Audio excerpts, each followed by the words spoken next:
네, 오늘의 정치권 이슈 유용화 한국외대 초빙 교수, 장성철 공감과 논쟁 정책센터 소장 두 분과 함께하겠습니다. 어서 오십시오. 안녕하세요. 네, 안녕하세요. 네. 오늘이 5.18 광주 민주화운동 41주년입니다. 광주에서는 기념식 하루 종일 행사들이 열리고 있고요. 여야 정치권 인사들이 대거 광주로 향해 있는 상황입니다. 지도부도 그렇고요, 잠룡들도 그렇고 참 반갑고 의미 있는 모습이긴 한데 이 5.18 정신에 대해서 또 서로가 아전인수격인 해석들을 또 내놓고 있어서 그 부분에 대해서는 좀 생각들이 갈리는 것 같습니다. 그러니까 그 대부분의 대선 주자들은 이제 5.18 민주혁명에 죄송스럽다, 그리고 추모하고 우리 5.18 정신을 이어가겠다, 민주화의 원천이다, 이런 그런 얘기들을 다 한 것 같은데요. 네. 유독 이제 윤석열 전 총장이 그런 화두를 던지면서 이 5.18 정신에 대한 정치적 논쟁이 좀 붙은 것 같아요. 양 여야예요. 예. 그러니까 윤석열 전 총장 얘기는 5.18을 독점 써먹고 버리면 안 된다. 정확한 어딩은 모르겠습니다. 하여튼 예. 그런 식의 뉘앙스죠. 그리고 독점에 대한 얘기를 했고, 그러면서 5.18 정신이 아직도 정신은 미래의 정신으로서 독재와 전제에 대해서 저항하는 것이다, 예, 이렇게 예. 얘기를 했단 말이죠. 그냥 마치 현재 문재인 정권과 민주당에 대한 정치적 공격으로 해석할 수가 있는 부분이 생기면서 이제 민주당의 인사들이 이제 서로 공격하고 이렇게 되는 것 같은데요. 그래서 5.18은 정확하게 제가 말씀드리면은 그것은 신군부의 폭력에 맞서서 시민들이 자신들의 인권과 생명을 지키기 위해서 사실상 주체적으로 저항했던 아주 한국 현대사에서 예. 기념비적인 거죠. 그러니까 그 5.18 이후에 이제 신군부라든가 이제 군부 폭력이라든가 국가 폭력이 다시는 국민의 생명과 시민의 생명을 위협하고 예. 그리고 폭력화하는 일은 못하게 됐다라는 겁니다. 5.18 이후에 그 많은 희생 속에서. 그렇기 때문에 이 문제는 사실상 저는 윤석열 전 총장이 얘기하는 민주주의의 독재 이런 부분에 대해서는 윤 총장이 아직은 5.18 정신에 대해서 정확하게 모르는 거 아니냐, 그런 생각이 들어요. 그리고 네. 그걸 정치적으로 활용해서 자꾸만 여당 야당 독점하지 말아라 이런 식의 얘기를 과연 지금 기념일날 할 필요가 있었냐라는 네. 생각이 듭니다. 그래서 오늘 같은 날은 추모하고 그리고 사죄하고 잘못했다 그러고 열심히 하겠다, 이렇게 하는 것이 정치인들의 자세가 아닐까 싶어요. 예, 여야 지도부는 오늘 주먹밥으로 조찬을 같이 하고 이런 모습들도 참 화기애애하고 좋은데, 말씀 중에 언급을 하셨지만 윤석열 전 총장이 굳이 5.18에 지금 공식적인 정치 참여 의사를 밝히지 않은 상황에서 메시지를 던진 부분, 그리고 거기에 대해서 여권 인사들이 일제히 견제구를 던지고 있는 이 상황, 전반적으로 어떻게 봐야 되겠습니까? 정치를 하겠다는 분, 대권에 도전하겠다는 분이 한국 근현대에서 가장 비극적이고 우리가 엄중하게 인정을 해야 될 광주 민주화 운동에 대해서 5.18에 대해서 언급을 하지 않는다는 것 자체가 정치인으로서 자격이 있는 게 아니야? 저 사람 정치하려고 그래? 그런 의구심을 받을 수밖에 없어요. 언급하는 것이 옳다. 당연히 언급을 했어야죠. 그래서 본인이 민주화와 시민의 저항에 대한 자신의 철학적인 얘기를 하는 것은 예. 당연하다. 그러니까 이분 저분이 저런 말씀을 하시면서 나는 대권에 도전할 거야 라는 결심이 확고하게 섰다라고 볼 수밖에 없고요. 저는 5.18 정신을 정치인들이 대권의 발판으로 삼으려고 하는 것도 이건 정말 잘못됐다는 생각이 들어요. 그냥 윤석열 총장 저런 원론적인 얘기를 했으면 그래, 우리 5.18 정신 잘 계승해서 국민 통합, 화합, 용서, 화해 이런 쪽으로 나라를 이끌어 갑시다 라고 서로 덕담하는 게 맞지. 이낙연 전 대표가 얘기했던 것처럼 아니 윤석열 총장 고 노무현 전 대통령 일가를 소탕하듯이 수사해놓고 이제 와서 5.18 정신에서 얘기해? 뭔 얘기야? 이런 식으로 반응하는 거는요 잘못됐어요. 예. 윤석열 검찰총장 과거에 노무현 대통령 일가를 수사했죠. 그런 사람을 그럼 왜 검찰총장 시켰습니까? 이 정권에서 검찰총장 시키고 중앙지검장 시켰잖아요. 예. 그런데 지금 와서 대권 경쟁자라는 것 때문에 5.18을 갖고도 저런 식의 서로 다른 말을 한다는 것 자체가 상당히 부적절하고 저는 한 가지만 더 말씀드리면 5.18 정신은 고 김영삼 전 대통령께서 83년도 미국에 2차 망명 하실 때 필라델피아에서 강연을 하셨을 때 한 말씀대로 하면 돼요. 그분이 뭐라고 말씀하셨냐면 한은 보복하는 게 아니다. 김대중 전 대통령. 예, 김대중 전 예, 대통령께서 네. 한은 보복하는 것이 아니다. 그것은 용서와 화해하는 것이다. 그렇게 말씀하셨거든요. 김대중 대통령의 그 말씀대로 우리가 기리면 된다라고 말씀드리고 네. 싶습니다. 그런데 이제 그 어떤 부분이 화근이 됐냐 하면은 5.18을 써먹고 던지면 안 된다. 결국은 이런 식으로 해서 여권이라든가 진보 세력에 대한 정치적 공격으로 해석할 수 있는 워딩을 한 거란 말이죠. 거기에서 이제 윤석열 전 총장이 화근을 던진 거죠. 이것은 분명히. 그러니까 말씀하신 대로 5.18 정치인 얘기하고 그리고 그 저항했던 시민군과 폭력적으로 진압한 문제에 대해서 얘기했으면 되는 것인데 네. 이것이 화근이 된 거고. 근데 실제로 정치인들이 제일 먼저 지금 5.18에 대해서 주의해야 될 뭐냐면 지금 완전 진상규명이 다 안 돼 있어요. 안 돼 있고 5.18 특별통과도 안 돼 있고요. 그리고 이제 그 5.18 외에 국가폭력에 의해서 해방 이후에 국가폭력에 있었던 각종 사건들도 지금 제대로 진상규명도 안 되고 보상도 안 돼 있단 말이죠. 정치인들이 해야 될 일은 이런 일들이죠. 말씀하신 대로 그걸 정치적으로 활용하고 상대방에 대한 공격으로 활용하면 안 된다. 그런 생각이 듭니다. 네. 예, 나름의 좀 셈법이 복잡한 시기입니다만 뭐 타이밍과는 상관없이 또 5.18 관련 자체 발언에 대한 진정성만큼은 진심이길 좀 바라보겠습니다.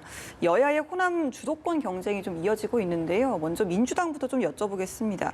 아무래도 대선 후보 경선이나 내년 이제 대선의 판세를 흔들 변수로 이제 호남 지역이 꼽히기 때문에 여권 대선 후보들 간에도 이제 전략이 굉장히 차별화된 것 같아요. 어떻게 평가를 하시는지요? 그러니까 이제 5.18 이후에 광주가 민주화 이후에 각종 선거에서 특히 대선에서 집단적으로 조직적으로 민주평화개혁 세력을 투표를 하고 수구 권위주의 세력에는 응징을 하고 또 여권 내에 아니면 민주당이었죠 과거에 민주당의 세력 중에서 상당히 본선 경쟁력이 있고 그리고 개혁적이고 시대적 정신을 갖고 있는 사람들을 확실하게 네. 밀어줬단 말이죠. 그러니까 여권 주자들은 호남에 가서 정치적이라 하면 구애, 그죠? 그리고 자기를 호소하고 내가 바로 이 광주의 호남의 적자라고 이제 호소하는 거라고 볼 수가 있는 거죠.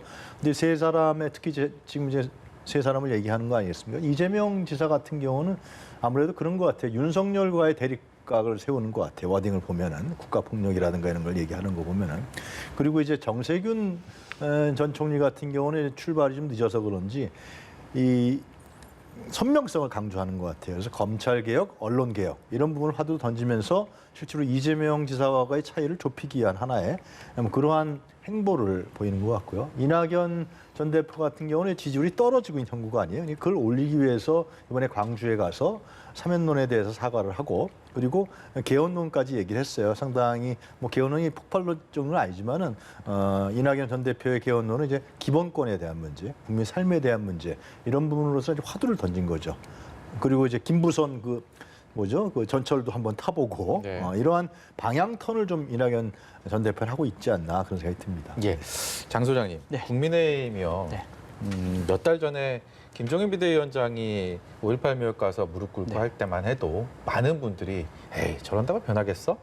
그냥 표심을 위해서 지지율을 위해서 하는 하나의 쇼 아니겠어? 이런 생각 많이 하셨을 거예요. 그런데 그리고 몇 달 사이에 이제 보궐선거가 있었고 지금 상황들을 보면 현역 의원들이 유족회 네. 초청받아서 가고요. 그리고 5.18 관련된 것들을 헌법에 넣자라는 얘기까지를 야당에서 한단 말입니다. 이런 것들 그리고 전당대회도 처음 지역순회 시작을 또 광주에서 네. 한다고 하니까 이거 아무리 선거를 좀 의식한 표심을 의식한 행동이라 하더라도 국민의힘이 좀 생각이 많이 바뀌었구나라는 마음도 좀 들거든요. 어떻습니까? 그러니까 진정성이 없으면 저런 행동이 안 나올 거예요. 단순히 무릎 꿇고 사과 한번 하고 끝났으면은 5.18 유족분들이 국민의힘의 분들을 초청하지 않았을 겁니다. 근데 작년 연말을 보세요. 정운천 의원이 국민통합위원장을 맡으면서 민주당에서 챙기지 못한 예산을, 호남 관련 예산을 챙겼어요. 네. 그런 부분의 진정성이 느껴졌다고 하고,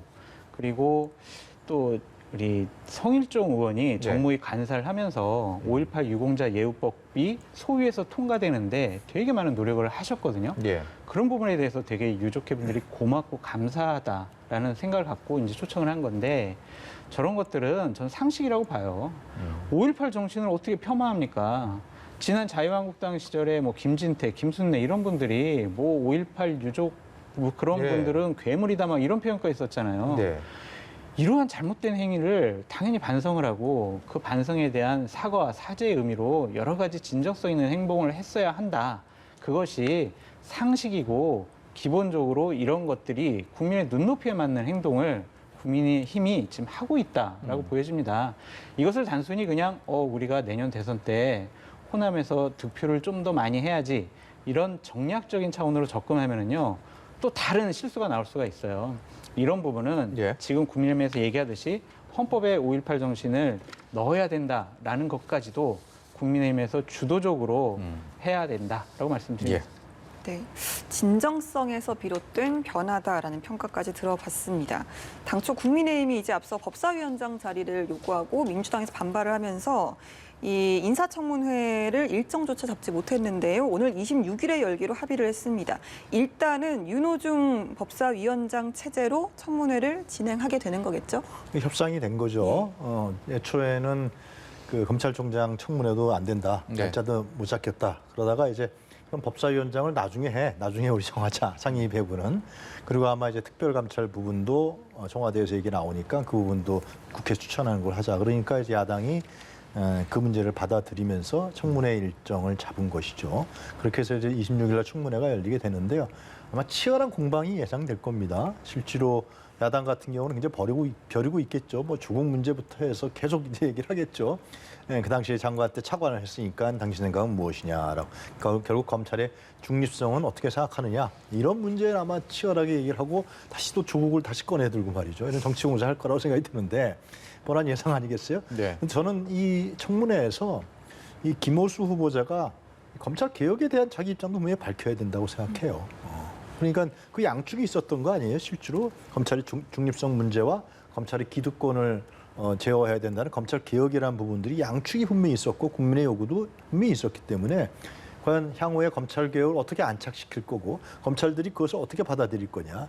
최근에 그 불법 출금 사건 이 문제를 보더라도 그 이성윤 전 지검장 문제 보더라도 검찰의 집단적인 어떤 이 행태가 대단하다라는 것을 또 비판하는 세력도 상당히 있단 말이죠. 네. 이런 문제에 대해서. 그렇기 때문에 그 문제에 대해서 김우세 후보자가 정치적으로 정치 공세에 끌려다니지 말고 자기 자신이 갖고 있는 검찰개혁의 신념, 검찰개혁이 현실적으로 어떻게 할 것이냐 이런 문제도 분명히 청문회 과정에서 얘기를 해야 된다라는 생각이 듭니다. 아무 일이 없어도 만만치 않을 것 같은 인사청문회인데 이미 인사청문 전국 1라운드에서 그 갈등을 미처 봉합도 못한 상황에서 그것도 법적인 시한을 꽉꽉꽉꽉 채워서 26일 날 인사청문회가 열립니다.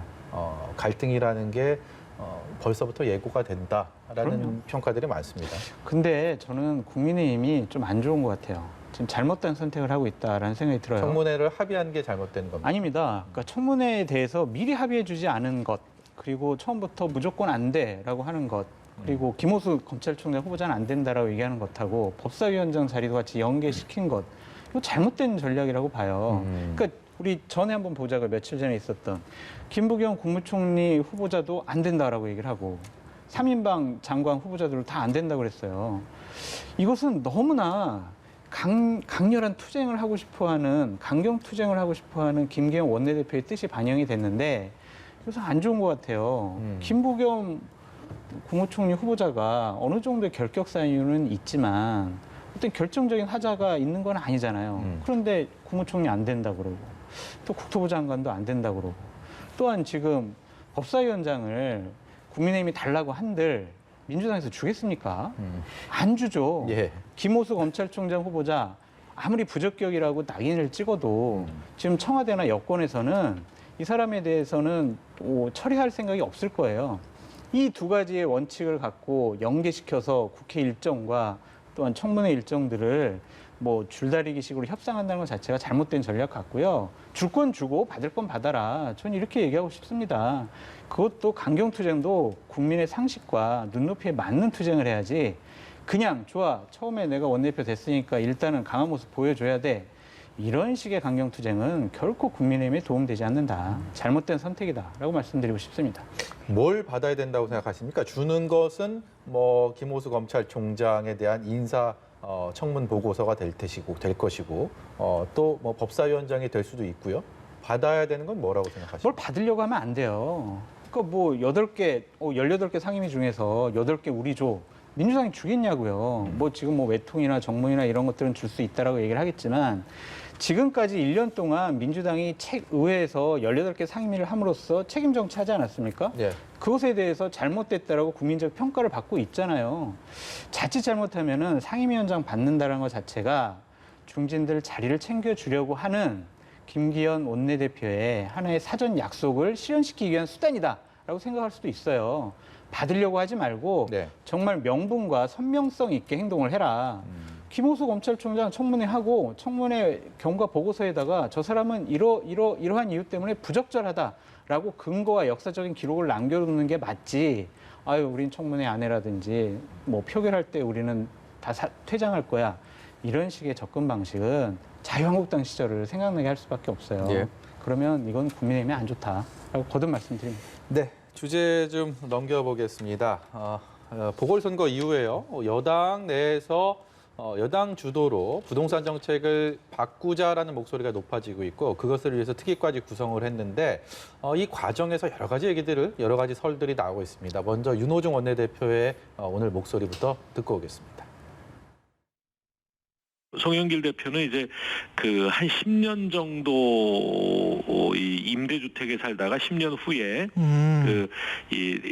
그 소유권을 넘겨받을 수 있는 그 누구나 집이라는 프로젝트를 주장을 하고 있거든요. 예. 주택 가격의 10%만 있어도 저 10년 뒤에 자기 집이 될 수 있는 그런 임대주택을 공급하겠다. 이런 이야기를 강조해서 이야기하다 보니까 나머지 90%는 그러면 저 대출이냐라고 하는 데 대해서 답을 하다가 저 LTV 이야기를 한 것으로 보이는데요. 예. 예, 그거는 그 누구나 집 이 프로젝트가 와전돼서 기사화되고 있는 것일 뿐입니다. 논의를 하고 있는 것은 맞고요. 예. 그가 지금 논의 대상이라고 해서 그 내용이 다 들어가는 것은 아닙니다. 네, 윤호중 원내대표의 목소리 좀 듣고 오셨는데요. 지금 이슈가 되고 있는 이 주택담보대출 비율의 한도를 완화하는 방안을 이제 여당에서 검토를 좀 하고 있다라는 보도가 나왔는데 여론조사 결과가 좀 나왔습니다. 국민들의 생각을 좀 들어보면요. 찬성이 52%, 또 반대가 41.8%로 나왔습니다. 특히 이 무주택 실수요자에 속할 가능성이 높은 30대의 찬성 응답이 좀 높게 나왔는데요. 69.3%였습니다. 어떻게 해석을 하시는지 윤 교수님께서 먼저 여쭤보겠습니다. 그러니까 저것이 LTV를 완화할 경우에 우려되는 사항이 있는 거죠. 금융 부실이 이루어질 수 있고 그것을 이제 그 대출액을 갚지 못하거나 이제 만약에 집값이 내려가게 되면은 상당한 문제가 발생할 수 있죠. 그런 부분에 대한 이제 반대가 있을 거라고 생각이 들어요. 그러나 찬성하는 분들은 저걸 완화라도 해서 지금 집을 구하고 싶은 이런 분들이 많은 거죠. 그래서 30대는 거의 70%에 가깝게 완화에 대해 찬성을 하고 있고요. 특히 수도권, 서울이 아니라 수도권에서도 찬성률이 60%가 넘습니다. 네. 충청권과. 이것은 결국 뭐냐면 어떤 부분들을 지금 국민들이 저 여론조사에서 나타내느냐 하면은 특히 무주택자들, 실수요자들이 집을 사고 싶은, 자기 집을 소유하고 싶은 그런 욕망과 욕구를 반영하는 여론조사라고 볼 수가 있어요. 그래서 저는 정부 여당이, 특히 민주당이 이러한 문제를 적극적으로 반영해서 지금 부동산 특위에서 논의를 해야 된다고 생각이 들어요. 그러니까 부동산 정책의 지금까지 문재인 정부에서 문제점은 뭐였나 하면 결국은 이 무주택자라든가 1가구 1주택자를 중심으로 둔 정책을 피지 않았다는 거거든요. 네. 결국은 그것을 예를 들면은 투기 수요를 억제한다 그래서 결국 그것이 투기 수요 억제책이 그러니까 집이 전세라든가 매매가 없어져 버리고 그러면서 가격이 상승하면서 실제로 집을 사야겠다는 사람들은 못 사는 이런 현상이 나타났단 말이죠. 그러니까 실제로 집을 사야겠다는 사람에게 LTV를 완화시켜주는 정책을 피는 것은 지극히 당연한 것이죠. 저는 그 비율에 대해서는 그거는 이제 정부 당국과 얘기를 해야겠죠. 예를 들면 뭐 금융 문제라든가 이런 게 생길 그 선에서 아니면 자격을 어떻게 할 것인가 해서 충분히 좀 30대라든가 실소유자들이 살 수 있는 그런 조건을 만들어줘요. 여태까지 못 샀잖아요. 그래서 영끌이라고 여기까지 나왔던 거 아니에요? 그래 그런 부분에 대해서 명확하게 하는 부동산 특위에서 전향적인 과거의 부동산 정책에 대한 실패를 인정하고 정의적인 입장을 내야 된다라는 생각이 들어요. 근데 이게 실수요자들은 뭐 찬성이 높다고 하는데 반대도 적진 않거든요. 저 여론조사를 보면 저 이 생각을 해봤어요. 우리나라 자가주택 소유자랑 전월세 사는 분이 대략 50% 나눠지더라고요. 그런 비율이 좀 반영된 것이 아닌가라는 생각이 들고 30대가 저렇게 높은 것은 보통 다 그렇잖아요. 30대는 대출을 해서 집을 사고 또 대출을 해서 집을 좀 넓혀가고 이런 건데 지금 그게 꽉 막혀 있잖아요. 예. 그러니까 그렇기 때문에 이제 30대가 69.3%로 가장 찬성 비율이 높다라는 생각이 드는데 저는 좀 풀어줬으면 좋겠어요. 왜냐하면 저거를 대출 한도를 강하게 규제해 놓으면은 돈 있는 사람만 집 사게 돼요. 저처럼 이제 대출 받아서 집 사고 넓혀가고 그런 사람들이 자기 집을 소유할 수 있는 방법이 없어지게 돼요. 예. 그러니까 제발 저 부분은 좀 넓혀줬으면 좋겠다라는 생각이 듭니다. 지금 송영길 대표는요. 앞서서 이제 윤호중 원내대표 얘기 중에도 나왔는데 그 전당대회 당대표 선출 과정에서 뭐 LTV 90%를 얘기해서 굉장히 주목을 받았습니다. 많은 서민들 집에 관심을 갖고 계시는 분들은 부동산 관심을